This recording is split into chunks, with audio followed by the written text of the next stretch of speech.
Good afternoon. Good afternoon. Good afternoon, ma'am. Good afternoon, ma'am. Good afternoon, Ankita. കുറേ നാളെല്ലാം കണ്ടിട്ട്. Yes, ma'am. Okay, നിങ്ങൾക്ക് display കാണുമ്പോൾ എന്തെങ്കിലും difference feel ചെയ്യുന്നുണ്ടോ? ഇല്ലാലോ? No, ma'am. അപ്പോ നമ്മള് ഇന്ന് എടുക്കുന്നത് യൂണിറ്റ് 2-ലെ ലാസ്റ്റ് കുറച്ച് ഏരിയയും കൂടി ഞാൻ എടുക്കാണ്ടായിരുന്നു, കുറച്ച് പോർഷൻ ഉണ്ടായിരുന്നു. അതാണ് ഇന്ന് എടുക്കുന്നത്. എന്റെ ക്ലാസ് കഴിഞ്ഞിട്ട് മിൽറോസ് മിസ് ഹാഫ് അവർ കണ്ടിന്യൂ ചെയ്യൂ കേട്ടോ. ഓക്കെ, മിസ്സൊക്കെ റിവിഷൻ ആയിരിക്കും തോന്നുന്നു. അപ്പൊ നമ്മള് എടുക്കാൻ പോകുന്ന ടോപ്പിക് ടീച്ചേഴ്സ് ബിഹേവിയർ ആണ്. ടീച്ചേഴ്സ് ബിഹേവിയർ നമ്മള് വന്ന ചാപ്റ്റർ എന്ന് പറഞ്ഞിട്ടുണ്ടെങ്കിൽ application of educational management in academic area ആണ്. കുട്ടികൾ എഡ്യൂക്കേഷൻ ആയിട്ട് വരുമ്പോ കൂടുതലായിട്ട് അവർ ഇന്ററാക്ട് ചെയ്യുന്നത് ആരെയാണ്? നമ്മൾ ടീച്ചേഴ്സിനോടാണ് അല്ലെ. Teachers behaviour is another important element of the situation. ഈ ഒരു സിറ്റുവേഷനിൽ ഏറ്റവും ഇമ്പോർട്ടന്റ് ആയിട്ടുള്ള എലമെന്റ് എന്ന് പറയുന്നത് എന്താണ്? ടീച്ചേഴ്സിന്റെ ബിഹേവിയർ ആണ്. His activities are very complex and difficult to analyse. അപ്പോൾ ടീച്ചേഴ്സിന്റെ ആക്ടിവിറ്റി എന്ന് പറയുന്നത് വളരെ കോംപ്ലെക്സും പെട്ടെന്ന് നമുക്ക് അനലൈസ് ചെയ്യാനായിട്ട് പറ്റണം എന്നില്ല. അപ്പൊ നമ്മൾ വിചാരിക്കും ജസ്റ്റ് ക്ലാസ് എടുക്കലേ ഉള്ളൂ, സിമ്പിൾ ആയിട്ടുള്ള ടാസ്ക് ആണ് എന്ന് വിചാരിക്കും അല്ലെ. ആർക്ക് ടീച്ചിങ് പ്രാക്ടീസിന് പോയി കഴിഞ്ഞു. അപ്പൊ നിങ്ങൾക്ക് മനസ്സിലായില്ലേ, ഒരു ക്ലാസ് എടുക്കണം എന്നുണ്ടെങ്കിൽ നമ്മൾ എന്തോരം ഹോംവർക്കും കാര്യങ്ങളും ചെയ്യണം, എത്ര വർക്ക് ചെയ്യണം, എന്തെല്ലാം കാര്യങ്ങൾ പ്രിപ്പയർ ചെയ്തിട്ട് വേണം നമ്മൾ ആ ഒരു ക്ലാസ്സിന് പോവാൻ വേണ്ടിയിട്ടെന്ന് മനസ്സിലായില്ലേ. അപ്പൊ നമ്മളുടെ ടാസ്ക് എന്ന് പറയുന്നത് എന്താ പറയാ, കുറച്ച് കോംപ്ലെക്സും ഡിഫിക്കൽട്ട് ആയിട്ടുള്ള ടാസ്ക് ആണ്. It has been right and said that teaching can be best to understand not as a single activity but as a whole family of activities. ഒരു സിംഗിൾ ആക്ടിവിറ്റി ആയിട്ട് മാത്രം നമുക്ക് ടീച്ചിങ്ങിനെ കാണാനായിട്ട് പറ്റില്ല, മൊത്തം ഹോൾ ആക്ടിവിറ്റി ആയിട്ട് മാത്രമേ നമുക്ക് ടീച്ചിങ്ങിനെ കാണാൻ പറ്റുള്ളൂ. Some peoples are of opinion that teaching is indigenous and therefore immeasurable. നമുക്ക് ടീച്ചിങ് എന്ന് പറയുന്നത് കൗണ്ട് ചെയ്യാനായിട്ട് പറ്റുന്നതല്ല, മെഷറബിളും അല്ല. ഇൻമെഷറബിൾ ആയിട്ടുള്ള പ്രോസസ്. ടീച്ചിങ് ഇത്രയും ആണ് എന്ന് പറഞ്ഞ് നമുക്ക് മെഷർ ഒന്നും ചെയ്യാനായിട്ട് പറ്റില്ല. But still the supervisor should observe the teachers in action. നമുക്കറിയാം അല്ലെ, ടീച്ചർ ഒരു വർക്ക് ചെയ്യുന്ന സമയത്ത് ഒന്നല്ലേ ഹെഡ് ഓഫ് ദി ഡിപ്പാർട്ട്മെന്റ് അല്ലെങ്കിൽ പ്രിൻസിപ്പൾ നമ്മുടെ ആക്ഷൻസും കാര്യങ്ങളൊക്കെ എന്ത് ചെയ്യുന്നുണ്ട്? ഒബ്സർവ് ചെയ്യുന്നുണ്ട്. More and more efforts are being made to be define the element of teaching. അപ്പൊ കൂടുതലായിട്ട് എഫേർട്സും കാര്യങ്ങളും ടീച്ചിങ്ങിന് നമ്മൾ എന്ത് ചെയ്യേണ്ടതായിട്ട് വരും? മെയ്ഡ് ചെയ്യേണ്ടതായിട്ട് വരും. One such effort is the Flatter system of interaction analysis, the categories of the teachers talk as. അപ്പോൾ താഴെ പറയുന്നതാണ് ടീച്ചേഴ്സ് അക്സെപ്റ്റ് ചെയ്യുന്ന കുറച്ച് കാര്യങ്ങൾ എന്ന് പറയുന്നത്. ഒന്ന് റീഡ് ചെയ്യോ ആരെങ്കിലും? ഒന്ന് റീഡ് ചെയ്യോ? പോയിന്റ്സ് മാത്രമേ. പോയിന്റ്സ് മാത്രം. Accept feeling, praises or encourages, accepts or uses ideas of student, ask questions, lectures, give directions, criticize or justify authority. And the categories students talk are student response, student initiation, periods of silence or confusion.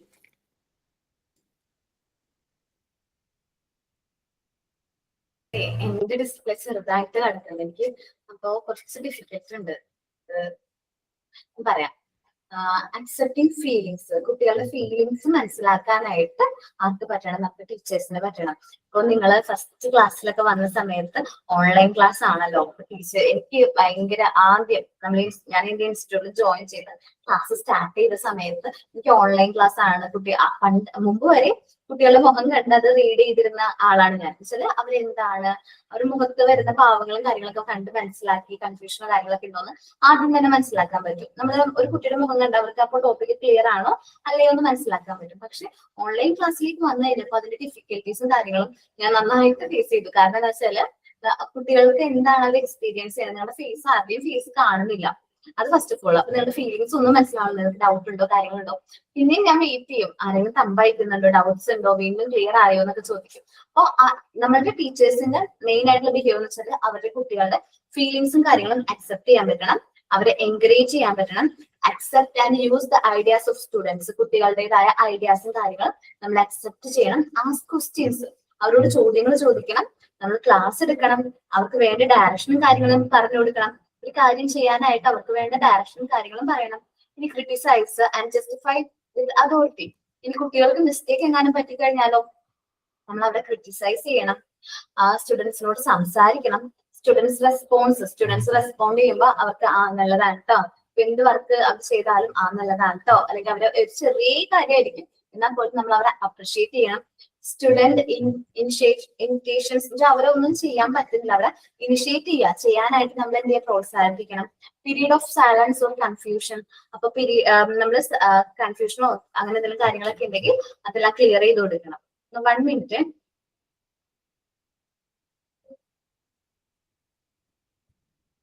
Okay. In this system, verbal behavior is recorded every 3 seconds over a specific period of time. The record shows the pattern of behavior and pattern of sequence. Interaction analysis is identifying and not an evaluating system and has been found especially useful in teachers training. അപ്പോൾ verbal ബിഹേവിയറും കാര്യങ്ങളും നമ്മൾ എന്ത് ചെയ്യുന്നുണ്ട്, every 3 seconds നമ്മളൊരു റെക്കോർഡും കാര്യങ്ങളും ചെയ്യുന്നുണ്ട്. നമ്മുടെ വെർബൽ ബിഹേവിയറും കാര്യങ്ങളും നമ്മൾ റെക്കോർഡ് ചെയ്യുന്നുണ്ട്. Record shows the pattern of behaviour. അപ്പൊ നമ്മുടെ പാറ്റേൺ ഓഫ് ബിഹേവിയറിനെ കുറിച്ചിട്ടാണ് നമ്മൾ അത് ഷോ ചെയ്യുന്നത്. പിന്നെ ഇന്ററാക്ഷൻ അനാലിസിസും കാര്യങ്ങളും ഐഡന്റിഫൈ ചെയ്യുന്നു. ഓരോ നോട്ട് വാലുവേറ്റിംഗ് സിസ്റ്റം, നമ്മൾ ടീച്ചേഴ്സിനെ വാലുവേറ്റ് ചെയ്യുന്നതല്ല.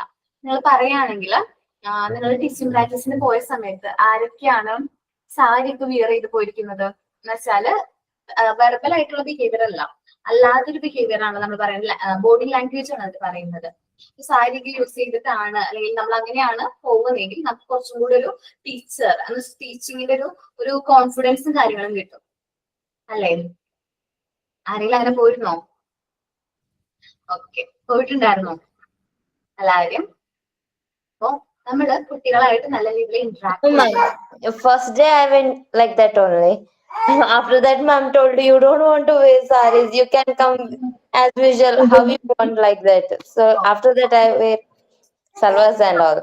ഓക്കെ, കാരണം ചില സ്കൂളുകൾ നിർബന്ധം പറയും സാരി തന്നെ വരണം, വിയർ ചെയ്യണം എന്നൊക്കെ നിർബന്ധങ്ങൾ ഉണ്ടാവും. അല്ലെങ്കിൽ നമ്മളെ മാർക്ക് ചിലപ്പോൾ കുറയ്ക്കാനുള്ള ചാൻസ് ഉണ്ട്.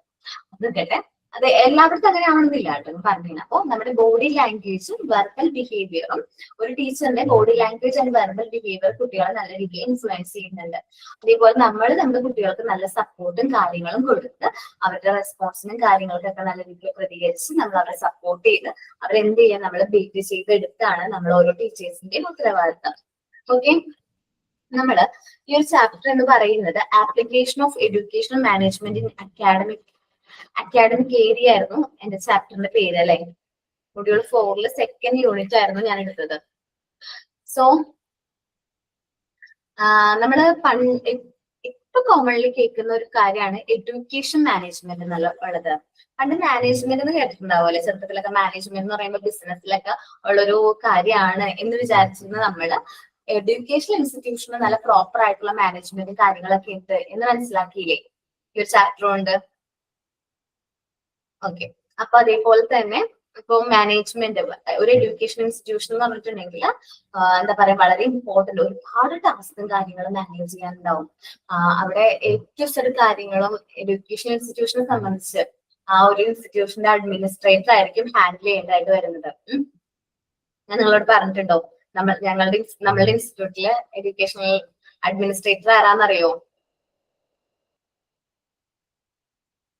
അറിയില്ല? പ്രസീത മാം കണ്ടിട്ടുണ്ടോ നിങ്ങള്? ഫോട്ടോയിലൊക്കെ കണ്ടിട്ടുണ്ട്. ഫോട്ടോയിലൊക്കെ കണ്ടിട്ടുണ്ട്, നേരിട്ട് കണ്ടിട്ടില്ല. നിങ്ങൾ ട്രെയിനിങ് കഴിഞ്ഞവരല്ലേ? ട്രെയിനിങ്ങിന് വന്നപ്പോഴൊന്നും കണ്ടിട്ടില്ല? ട്രെയിനിങ്ങിന് വരാൻ പറ്റിയില്ല മാം. ഓക്കെ, അപ്പോ പ്രസിദ്ധ മാം ആണ് നമ്മളുടെ അഡ്മിനിസ്ട്രേറ്റർ എന്ന് പറയുന്നത്. അഡ്മിനിസ്ട്രേഷൻ കണ്ടു പഠിക്കണം, പ്രസിദ്ധ മാമിനെ കണ്ടു പഠിക്കണം ഞാൻ കുട്ടികളോട് പറയാറുണ്ട്. കാരണം ആള് നല്ല കോൾസ് ആൻഡ് സൈലന്റ് ആണ്, പക്ഷെ ചെയ്യുന്ന വർക്കും കാര്യങ്ങളും പെർഫെക്റ്റ് ആയിരിക്കും. നമ്മള് അത്രയും കറക്റ്റ് ആയിട്ട് ക്ലിയർ ആയിട്ടായിരിക്കും ഓരോ വർക്കും കാര്യങ്ങളും ചെയ്യുന്നത്. നമുക്കൊക്കെ ഒരു ഇൻസ്പിറേഷൻ ആണ്. കാരണം നമ്മളിപ്പോ ടീച്ചേഴ്സ് ആണ്, നമുക്ക് ടീച്ച് ചെയ്യാൻ മാത്രമേ അറിയുള്ളൂ. പക്ഷെ മാം എന്ന് പറഞ്ഞിട്ടുണ്ടെങ്കിൽ നമ്മുടെ ഇൻസ്റ്റിറ്റ്യൂട്ടിന്റെ ഫുൾ ഹാർട്ട് ബ്രെയിൻ ആണ്. ആരെന്ന് പറയുമ്പോ ജയദേവ് സാർ എന്ന് പറയുമ്പോ നമ്മുടെ ഹാർട്ട് പ്രസിദ്ധ മാം ആണ്. സോളാണ് ഷിൻഡ സാർ എന്ന് പറയുന്ന പോലെയാണ്. ഭയങ്കരമായിട്ട് കാര്യങ്ങളെല്ലാം ചെയ്യുന്ന, എല്ലാം പെർഫെക്റ്റ് ആക്കുന്നത്. അഡ്മിനിസ്ട്രേറ്ററിന്റെ റോൾ അത്രയും നല്ല രീതിയിൽ പെർഫോം ചെയ്യാനായിട്ട് മാമിനെ കൊണ്ട് പറ്റുന്നുണ്ട്. അപ്പൊ എഡ്യൂക്കേഷണൽ മാനേജ്മെന്റ് പ്ലേ ആൻഡ് അത്രയും ഇമ്പോർട്ടന്റ് ആയിട്ടുള്ള ഒരു റോളാണ് അക്കാദമിക് ഏരിയയിൽ. അത്രയും ഇമ്പോർട്ടന്റ് ആയിട്ടുള്ള ഒരു റോളാണ് എഡ്യൂക്കേഷണൽ മാനേജ്മെന്റ് പ്ലേ ചെയ്യുന്നത്. അതിൽ ഏറ്റവും ഇമ്പോർട്ടന്റ് ആയിട്ടുള്ള മാനേജ്മെന്റ് ആണ് ക്ലാസ് റൂം മാനേജ്മെന്റ്, അല്ലെ?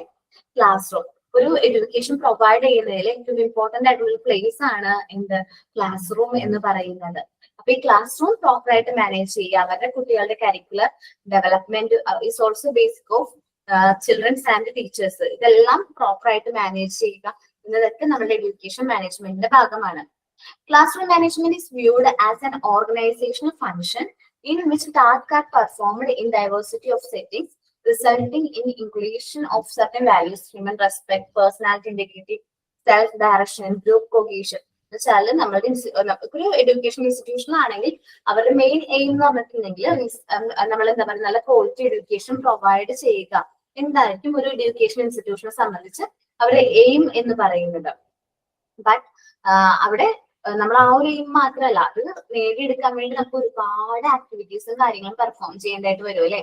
ഈ ആക്ടിവിറ്റീസും കാര്യങ്ങളും പ്രോപ്പർ ആയിട്ട് മാനേജ് ചെയ്ത് പ്രോപ്പർ ആയിട്ട് ആ ഒരു എഡ്യൂക്കേഷൻ മാനേജ്മെന്റ് നടപ്പിലാക്കണം. എന്നാൽ മാത്രമേ നമ്മൾ പ്രതീക്ഷിക്കുന്ന ആ ഒരു റിസൾട്ട് നമുക്ക് എന്ത് ചെയ്യാൻ പറ്റുള്ളൂ, അച്ചീവ് ചെയ്യാനായിട്ട് പറ്റുള്ളൂ. അങ്ങനെ നമ്മൾ ഈ ഒരു ചാപ്റ്ററും കംപ്ലീറ്റ് ആയിരിക്കാണ്.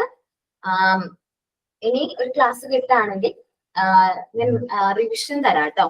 വെച്ചിട്ടുണ്ടെങ്കിൽ നിങ്ങൾക്ക് ഏകദേശം ഒരു ചാപ്റ്റർ വായിച്ചു റീഡ് ചെയ്ത് ക്ലാസ് എക്സ്പ്ലെയിൻ ചെയ്ത് പോയെങ്കിൽ എക്സാമിന് എങ്ങനെ ക്വസ്റ്റ്യൻ വരും എന്നുള്ളതിനെ കുറിച്ചൊന്നും അറിയില്ലല്ലോ നിങ്ങൾക്ക്? ഒന്നും അറിയില്ല മാം. പിന്നെ ആകെ 2 മോക്ക് ടെസ്റ്റ് നമുക്ക് കിട്ടിയിട്ടുള്ളൂ. ഈ ഒരു ചാപ്റ്ററിനും കൂടി മോക്ക് ടെസ്റ്റ് ഇടാൻ പറയാം കേട്ടോ. ഓക്കെ, അപ്പൊ മോക്ക് ടെസ്റ്റ് വന്നില്ല ക്വസ്റ്റ്യൻസ് നോക്കുമ്പോൾ നിങ്ങൾക്ക് ഓപ്ഷൻ ക്ലിക്ക് ചെയ്യാൻ പറ്റുന്നില്ലേ? എന്ന് വെച്ചാല് ഒരു ക്വസ്റ്റ്യൻ വായിച്ചു കഴിഞ്ഞിട്ടുണ്ടെങ്കിൽ അതിൽ ഏതാണ് കറക്റ്റ് ആയിട്ടുള്ള ഓപ്ഷൻ എന്ന് മനസ്സിലാക്കാൻ പറ്റുന്നില്ലേ? അങ്ങനെ തോന്നിയോ? എന്ന് വെച്ചാല് ബാക്കിയുള്ള അതൊക്കെ റോങ് ആണ്, ഇത് മാത്രമായിരിക്കും കറക്റ്റ്. നമ്മൾ ജസ്റ്റ് ഈ ടെസ്റ്റ് ഒന്ന് നല്ല രീതിയിൽ റീഡ് ചെയ്ത് കഴിഞ്ഞാൽ, ഓരോ ചാപ്റ്റേഴ്സ് നല്ല രീതിയിൽ ഒന്ന് റീഡ് ചെയ്താൽ തന്നെ നമുക്ക് ആൻസർ ചെയ്യാൻ പറ്റുന്ന രീതിയിലായിരിക്കും മോക്ക് ടെസ്റ്റ് വരുന്നത് കേട്ടോ. അതേപോലെ തന്നെ ആയിരിക്കും മെയിൻ എക്സാം. ഒത്തിരി വ്യത്യാസം പി ജിയിൽ കാണാറില്ല. എൻ്റർലി ഡിഫറെന്റ് ആയിട്ടൊന്നും മോക്ക് ടെസ്റ്റ് ചോദിക്കാത്ത ചോദ്യങ്ങളൊന്നും പി ജിയിൽ അങ്ങനെ ചോദിച്ചു കണ്ടില്ല. പക്ഷെ ക്വസ്റ്റ്യൻസിന്റെ എണ്ണം കൂടുതലായിരിക്കും. ഓക്കെ, അപ്പൊ ഞാൻ പറഞ്ഞു വരുന്നത് നമ്മള് മൊഡ്യൂള് 4ഉം 5ഉം ആയിട്ടാണ് നമ്മുടെ പി ജിയുടെ മൊഡ്യൂളുകൾ തിരിച്ചിരിക്കുന്നത്, അല്ലെ? മൊഡ്യൂൾ 4ല് 7 ചാപ്റ്റേഴ്സ് ആണുള്ളത്, അല്ലെ? 7 യൂണിറ്റ്സുകൾ. ഈ 7 യൂണിറ്റിൽ നിന്നായിരിക്കും 50 ക്വസ്റ്റ്യൻ വരുന്നത്. ഫസ്റ്റ് പേപ്പർ എക്സാമിന് 7 യൂണിറ്റിൽ നിന്ന് എത്ര ക്വസ്റ്റ്യൻ വരും? 50 ക്വസ്റ്റ്യൻ വരും. അതേപോലെ തന്നെ മൊഡ്യൂൾ 5ലേക്ക് വരുമ്പോൾ 4 യൂണിറ്റ്. 4 യൂണിറ്റിൽ ലാസ്റ്റത്തെ യൂണിറ്റ് വളരെ എളുപ്പമാണ്, അല്ലെ? ഒരു പേജുള്ള, അല്ലെ? അപ്പോ ആ 4 യൂണിറ്റ്സിൽ നിന്ന് 50 ക്വസ്റ്റ്യൻസ് വരും. അപ്പോ ഇതിന് മൊഡ്യൂള് 5ല് കുറച്ച് നിങ്ങൾ കൂടുതൽ കോൺസെൻട്രേറ്റ് ചെയ്ത് പഠിക്കണം. കാരണം ഓരോ ചാപ്റ്ററിൽ നിന്നും വരുന്ന ക്വസ്റ്റ്യൻസിന്റെ എണ്ണം കൂടുതലായിരിക്കും. നന്നായിട്ട് മൊഡ്യൂൾ 5 പഠിക്കാം. മൊഡ്യൂള് ഏതാണ് 4 നന്നായിട്ട് പഠിക്കണം, നന്നായിട്ട് വായിക്കുക, നല്ല രീതിയിൽ എന്ത് ചെയ്യുക, നല്ല രീതിയിൽ റീഡ് ചെയ്യാം. അതിനുശേഷം എക്സാം മോക്ക് ടെസ്റ്റും കാര്യങ്ങളൊക്കെ ഒന്ന് അറ്റൻഡ് ചെയ്ത് നോക്കുമ്പോഴേക്കും അത്യാവശ്യം ക്ലാരിറ്റി കുറച്ചുകൂടി ക്ലിയർ ഒക്കെ ആവും കേട്ടോ. ഓക്കെ, ഇനി ഏതെങ്കിലും ടോപ്പിക് തീരാനുണ്ടോ, കംപ്ലീറ്റ് ആവാനായിട്ടുണ്ടോ നിങ്ങൾക്ക്? ജിഷ മാമിന്റെ ചെറിയൊരു പോർഷൻ ഉണ്ട് മാം. ചെറിയൊരു പോർഷൻ. അശ്വതി മിസ്സിന്റെയോ? ഉണ്ട്. കംപ്ലീറ്റ് ആയോ? ഓൾമോസ്റ്റ് കഴിഞ്ഞു മാം, കുറച്ചുകൂടിയേ ഉള്ളൂ. കുറച്ചും കൂടി ഉള്ളൂ. അപ്പൊ എന്റെ പോർഷനും ടോപ്പിക്കും കംപ്ലീറ്റ് ആയിട്ടുണ്ട് കേട്ടാ. അപ്പം അതും നന്നായിട്ട് നോക്കുക. എന്നിട്ട് റീഡ് ചെയ്തിട്ട് വേണം മോക്ക് ടെസ്റ്റ് എന്ത് ചെയ്യാനായിട്ട്, അറ്റൻഡ് ചെയ്യാനായിട്ടാ. ചാപ്റ്റർ ഒന്ന് റീഡ് ചെയ്തിട്ട് മോക്ക് ടെസ്റ്റ് അറ്റൻഡ് ചെയ്യാൻ നോക്കുക കേട്ടോ. പിന്നെ ചിലപ്പോ ഈ വരാൻ പോകുന്ന വെനസ്ഡേ ഞാനായിരിക്കും മിക്കവാറും PG എടുക്കുന്നത്. അങ്ങനെയാണെങ്കിൽ നിങ്ങൾക്ക് ഏതെങ്കിലും ടോപ്പിക് ഡൗട്ട്സ് ഉണ്ടെങ്കിൽ അത് നോക്കി വെക്കാം. നമുക്ക് ഒരുമിച്ച് ഒന്നും കൂടി ഡിസ്കസ് ചെയ്യാം ആ ടോപ്പിക്കിനെ കുറിച്ചിട്ട്. ഓക്കെ. കാരണം ആദ്യം ഞങ്ങളോട് PGയുടെ ക്ലാസ് കംപ്ലീറ്റ് ചെയ്യണമെന്ന് പറഞ്ഞപ്പോൾ ഞങ്ങളോട് കുറച്ച് നേരത്തെ കംപ്ലീറ്റ് ആക്കണം എന്നുള്ള രീതിയിൽ പറഞ്ഞു. ആ സമയത്ത് ഞാൻ കുറച്ച് സ്പീഡിലൊക്കെയാണ് തോന്നുന്നു ക്ലാസ് എടുത്തത്. സോ മാക്സിമം ഞങ്ങൾ PGയിൽ അങ്ങനെ ക്ലാസ് എടുത്തിട്ടുണ്ടായിരുന്നു. അപ്പൊ ഏതെങ്കിലും ടോപ്പിക് ക്ലിയർ അല്ലെങ്കിൽ അതൊന്ന് പറയാം, അല്ലെങ്കിൽ കുറച്ചുകൂടെ എക്സ്പ്ലനേഷൻ വേണ്ട ടോപ്പിക് ഏതെങ്കിലും ഉണ്ടെങ്കിൽ നോക്കി വെക്കാം. നെക്സ്റ്റ് ക്ലാസ്സിൽ നമുക്ക് ഡിസ്കസ് ചെയ്യാം. ഓക്കെ കേട്ടാ. അപ്പോ നെക്സ്റ്റ് ക്ലാസ്സിന് മിലു മിസ് ജോയിൻ ചെയ്യൂ കേട്ടോ. Okay, thank you all. ആരും ലീവ് ആവരുതേ, മിലു മിസ്സിന്റെ ക്ലാസ് ഉണ്ട്.